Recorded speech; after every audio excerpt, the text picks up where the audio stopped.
Hello, I'm Daniel J. Layton, but you can call me Daniel J. Layton. This is a video about the general election that takes place on December the 12th, 2019 here in the United Kingdom of Great Britain and Northern Ireland. I'm saying the full name because it won't be around much longer, if we're honest. There's quite a lot happening and it's getting deeply frustrating, so I thought I'd chime in before the end and try and break things down a little bit, try and cut through some of the chaff and leave us with a field of wheat.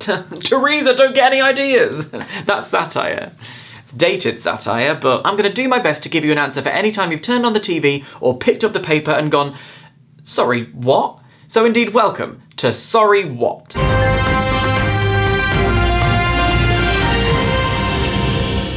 that was excessive. I've sat at a table because it feels proper, you know, and I'm holding a pen to add legitimacy, I think.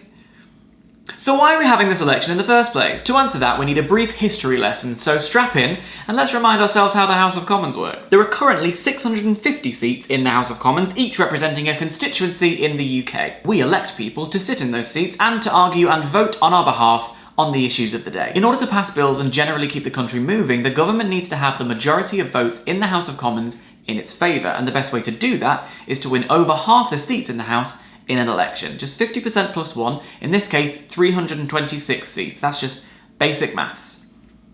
I had to Google it. In 1997, Tony Blair's Labour won a landslide majority of 418 seats. He kept a majority in 2001 and 2005. In 2010, no party was able to convince enough of the public to back them fully, which resulted in a hung parliament. To form a government, the Conservatives combined their 306 seats with the Liberal Democrats' 57 and formed what was called the Coalition. Oh, the boys! In 2015, the Conservatives surprised everyone, including themselves, by winning a narrow majority of 330. I wasn't expecting that at all.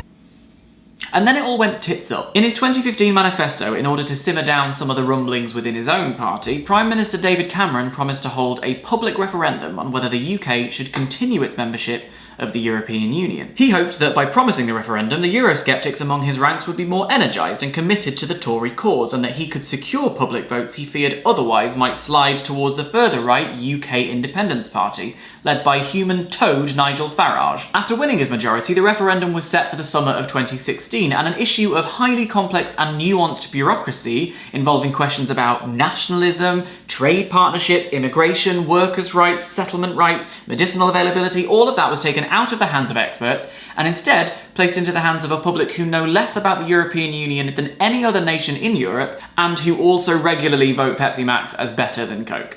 So, the issue was distilled into the stressfully simple question, leave or remain. A horrid debate ensued, with the Leave campaign trading in lies and breaking several laws, and the Remain campaign half-arsing it, because surely no one actually believes this rubbish about Turkish migrants and Belgian red tape, do they? I mean, sure, the EU is flawed, but in an increasingly globalised economy, making our island nations smaller and essentially having to start from scratch, well, it just seems counterproductive, doesn't it? David Cameron argued in favour of Remain, but then the UK has voted out. So, Cameron knuckled down, he travelled throughout Europe and worked tirelessly to ensure that Great Britain would not only succeed, but thrive outside of the EU, and he formed new and mutually beneficial partnerships with our European cousins. Just kidding, he bailed literally the next day. A negotiation with the European Union will need to begin under a new Prime Minister. In his place, Home Secretary and dance icon Theresa May was chosen to become leader of the Conservatives and thus was installed as Prime Minister. Sidebar, I should point out that we don't vote nationally for Prime Minister, we vote locally for the party, and whoever is leading the winning party becomes Prime Minister. Now, I suppose you could argue that technically you are voting for PM when you vote locally because you're voting for that leader's version of the party, but that wouldn't let the Twitter eggs be pedantic now, would it? And don't let's spoil their fun. In 2011, the coalition government introduced the Fixed Term Parliament Act, which legislated that Parliament serve for 5 years, with an election automatically scheduled at the end of that 5 years. However, the Act also included a provision for an early election to be called if it was deemed necessary. But Theresa became leader just over 1 year into that fixed term, and despite accusations that the leadership selection process meant she was an illegitimate PM with no mandate from the public, she absolutely insisted that there wouldn't be a general election. Not a chance. No, sir. Absolutely not. Hard pass. No election. Until the government should call a general election. But why? Well, while all this was going on, the Labour Party were having issues of their own. Their leader, Jeremy Corbyn, allotment file and Bernard Cribbin's Tribute Act, was seen to be a rather divisive figure, not only to the country, but within his own party. Tory analysts thought they could take advantage of that by calling an early election and poaching some of Labour's seats, thereby increasing their majority, all the better to pass those bills and laws necessary to secure Brexit. It didn't work. The Conservatives are the largest party. Note, they don't have an overall majority at this stage. The 2017 campaign was an unmitigated disaster for old Terry May. While Jez chummed up to Stormzy and blagged a spot on the Glastonbury main stage, Theresa ate chips weirdly, laughed like a panto villain, and said this. Me and my friends sort of used to run through the fields of wheat. It didn't work. This time, the party in third place was the Scottish National Party. Staunchly anti-Brexit and with an eye fixed firmly on Scottish independence from the UK, a coalition deal with the SNP was a no-go for the Conservatives. Instead, Theresa elected to move forward with a minority government, her 317 MPs being bolstered by the 10 seats won by the Democratic Unionist Party.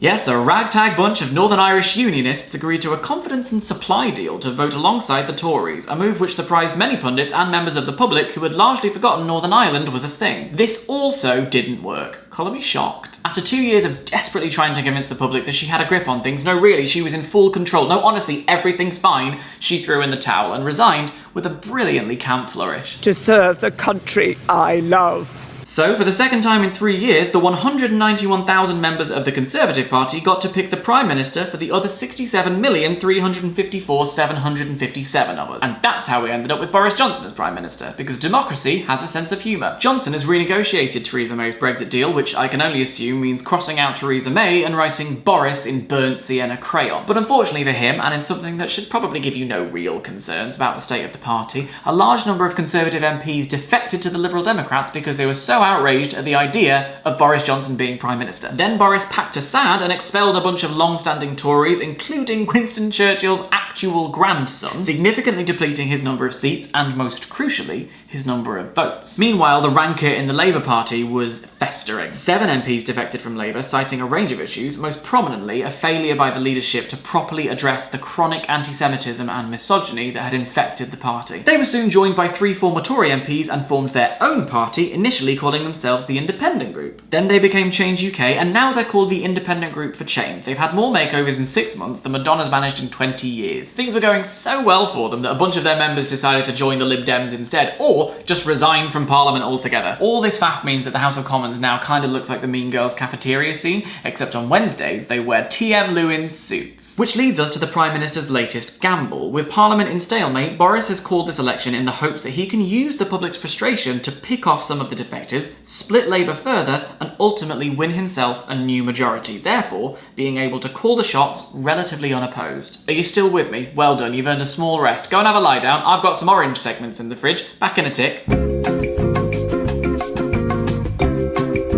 This particular election will be held on December 12th. It's the first time an election's been held in December since 1923. That's 96 years, and without wanting to be too cynical about it, I can think of a couple of issues. December is, obviously, really quite cold, and the cold weather can make it difficult for people to get out and about, particularly in the Scottish Highlands, where the sun sets at about 3:30 in the afternoon, and the locals have to use all sorts of transport just to get to their polling station. It also means that the classic election habits of canvassing, campaigning, door knocking, all of that has to take place in the dark. Less than ideal, bit unsafe, actually. Further, the student vote faces disruption, and this is where I have to get my tinfoil hat out, because I can smell a conspiracy. The student vote is quite large, and generally a bit liberal. This term, for the first time, universities have welcomed 3 whole years' worth of students, first, second and third years, who were too young to vote in the European referendum in 2016. What's more, there's a key bit of info that has the potential to cause a bit of drama, and which voters on the right are therefore keen to keep as hush-hush as possible. Interestingly, hush-hush, sensational Pussycat Dolls song. They're back. Is that relevant? Yes, it is. Why?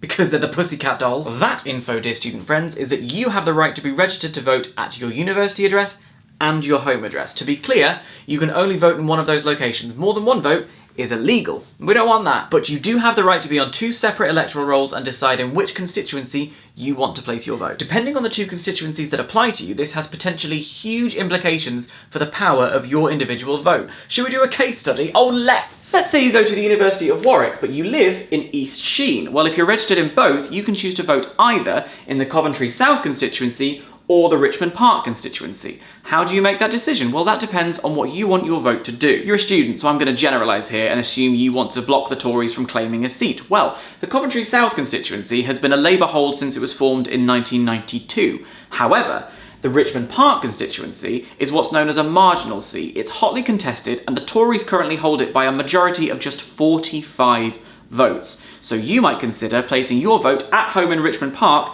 for the second largest party, which is the Liberal Democrats. So that's you. Now behind you, yes, you study in Canterbury, but you live all the way up here in Skipton. Now, Skipton is a very safe Conservative seat with a majority of about 20,000. However, Canterbury was the seat won by Labour in 2017 by 137 votes. So you might consider placing your vote in your uni constituency in order to bolster that Labour majority. Now, some have passionately argued tweeted that letting students know about this particular right is cheating in some way, or it's patronising, it's telling students how to vote. And I'm not going to pretend I'm anything other than a liberal elite, if you couldn't tell from my aesthetic choices. But those arguments are, if I may, utter bollocks, and proof that some people are scared of a student vote because they know the power it has if it's used thoughtfully and tactically. Hang on a second, Daniel J. Yes, other Daniel J. This is all well and good and very clearly explained and immaculately researched, thank you. But you've talked about safe seats and marginal seats and tactical voting.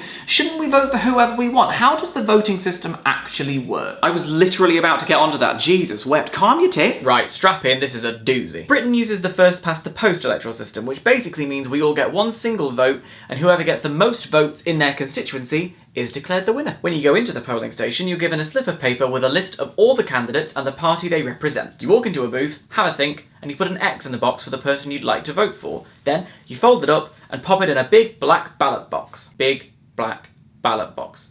Big black ballot box. When the polls close, the TV pundits fill time for an hour while the ballot boxes are opened. Election staff first manually count the number of ballot papers, and then they tally up what is on those papers. I'm not kidding, they literally sit together and count them by hand. It's delightfully quaint. If it were me, I'd pour the papers out on the floor and then I'd writhe around in them yelling, "Democracy!" But I think that's where the phrase spoiling the ballot comes from. And, you know, paper cuts and stuff. In the northeast of England, Newcastle and Sunderland regularly compete to be the first place in the UK to return their vote counts. It's a process which usually looks like a low-budget Takeshi's Castle. Then all the candidates stand on stage while the returning officer announces the winner and tries to stifle the urge to do a Dermot O'Leary impression. I assume. That all seems quite straightforward, but some people are of the opinion that first past the post is a deeply flawed system. Let's have a look why. Now go on. Here's the breakdown of the votes cast in the Suffolk Coastal constituency in 2017. The Conservatives won by gaining 16,000 more votes than the second place Labour Party. How jolly. Bully for them. Now let's drive 2.5 hours south to Wimbledon, home of tennis, the Wombles, and a particularly good bar and grill outside the theatre. Highly recommend. Actually, I just googled it and it closed. Bloody Brexit. Here's the breakdown of Wimbledon's 2017 vote. That's another Conservative majority, 5,500. Quite hefty, isn't it? But look again. If we add up the votes cast for progressive parties, the number comes to just over 27,000, which means liberal-minded voters were actually in the majority, but they ended up with a Conservative right-wing MP. This is why vote splitting has been talked about so much in the past two elections. If similarly aligned parties are all on the ballot, well, first past the post leaves space for one opposing party to take advantage. The Lib Dems have long campaigned for electoral reform, and in fact, when they joined the coalition government, they managed to secure a referendum on the alternative vote. It took place in 2011, remember? Of course you don't, only 42% of registered voters turned out. Compare that to the 65% who turned out in the 2010 general election, and the 72% who turned out for the EU referendum. But even so, the result was overwhelmingly in favour of retaining first past the post, and even though the Lib Dems and some other parties have suggested we might take another look at electoral reform, the wind isn't really blowing in that direction. We're a bit distracted right now by Brexit. The problem is, Brexit isn't an issue that cleanly divides down party lines. There are many Conservative voters who are passionate Remainers and Leavers who would usually vote Labour. To combat this, parties from across the political spectrum have decided to try and coax voters into eschewing their usual practices and voting on this solitary issue instead. This is called tactical voting, and of course it's nothing new. I mean, if you go back and watch the 97 general election on YouTube, as I am wont to do, stop judging me. Aside from some excellent bouffant hairstyles hairstyles and ill-fitting light grey suits, you'll get plenty of mentions of voters putting party alignment to one side in order to oust an MP from an otherwise safe seat. For progressives, the idea is that by holding your nose and voting not for your preferred candidate, but instead the candidate who usually comes in second to the Conservatives, you might just do enough to swing the overall vote away from the Tories and block them from taking the seat. And if that happens in a number of seats, it might just be enough to give Remain backing parties the collective majority voice, which will lay the groundwork for that second confirmatory EU referendum that so many of us have been banging on about for months. Listen here, no electoral system is flawless, no system is perfect. If it were, Michelle Visage would have won Strictly Come Dancing. I'm never going to let that go. But given that Kensington was won in 2017 by just 20 votes, the idea that you'd be a bit cavalier with your vote just because you haven't fully warmed up to either Labour or the Lib Dems is a bit wobbly. I'm not a scholar, my degree is in media production, and I wouldn't call myself an expert on anything unless you want a complete oral history of the Spice Girls. But I am someone who takes in a lot of news, and I care very deeply about everyone in this great nation having a fair crack of the whip. And as someone who grew up in the prosperous 1990s, I've seen much of my promised future slip away thanks to the greed and ignorance of a few at the top of the food chain, and I'm quite pissed off about it, actually. All the signs right now point to the Conservatives getting a majority and gaining a mandate to govern for the next 5 years. And it's 5 years that are going to be crucial for this country and the people in it. And to be honest with you, I don't trust them with it. And certainly not the Conservative Party that has bowed to the sneering voices of rich white men who hold, quite frankly, outright contempt for the British public. I think if either of us were in a fire, whatever the fire brigade said, we would leave the burning building. It just seems the common sense thing to do. He's in effect saying, I wouldn't have died because I would have been cleverer than the people who took the fire brigade's advice. But we want very clever people running the country, don't we, Evan? Comments there from viewers, somebody calling your son Pinocchio. I know that you responded to these allegations of lying before. A degree of literacy, which I think the great British public doesn't necessarily have. And listen, I absolutely concede that Jeremy Corbyn is a fun sponge who walks around all the time with the air of a disappointed head teacher. And yeah, Jo Swinson is her own worst hype man, and her party let so many of us down by letting David Cameron walk all over them in the coalition. And, to use the catchphrase of the entire election, let me be very clear, the likelihood of a Labour majority is slim to none, and so their manifesto, as bold and progressive as it is, faces quite the uphill struggle. I'm aware of all of that, but none of the above is a good enough reason to sit on our vote, to keep ourselves to ourselves, or to withhold our voice. The only way to affect change is to be an active part of our democracy. That means more than just putting a cross in the box tomorrow. It means thinking about what that cross represents. It's about who that cross is for, what future that cross will bring. Health, education, equality, homelessness, child poverty, the climate crisis, it's all on the ballot. And if you don't want the current government to continue with the path it's on, going further to the right with a brand new majority, you have several choices.